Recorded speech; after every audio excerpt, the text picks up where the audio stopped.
এই বাংলাদেশ হচ্ছে মুসলমান কান্ট্রি, মুসলমানের দেশ।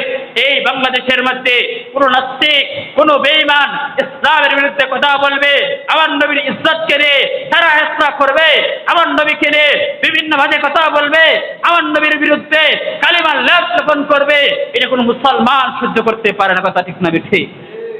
এটা হচ্ছে ইমানের দাবি। সারা বিশ্বের মুসলমানদেরকে ঐক্যবদ্ধ হয়ে, সারা বিশ্বের উলামায়ে কেরামকে ঐক্যবদ্ধ হয়ে যারা ইসলামের বিরুদ্ধে কাজ করবে তাদের অপকৌশলকে চুরমার করে দিতে হবে। কথা ঠিক না ঠিক?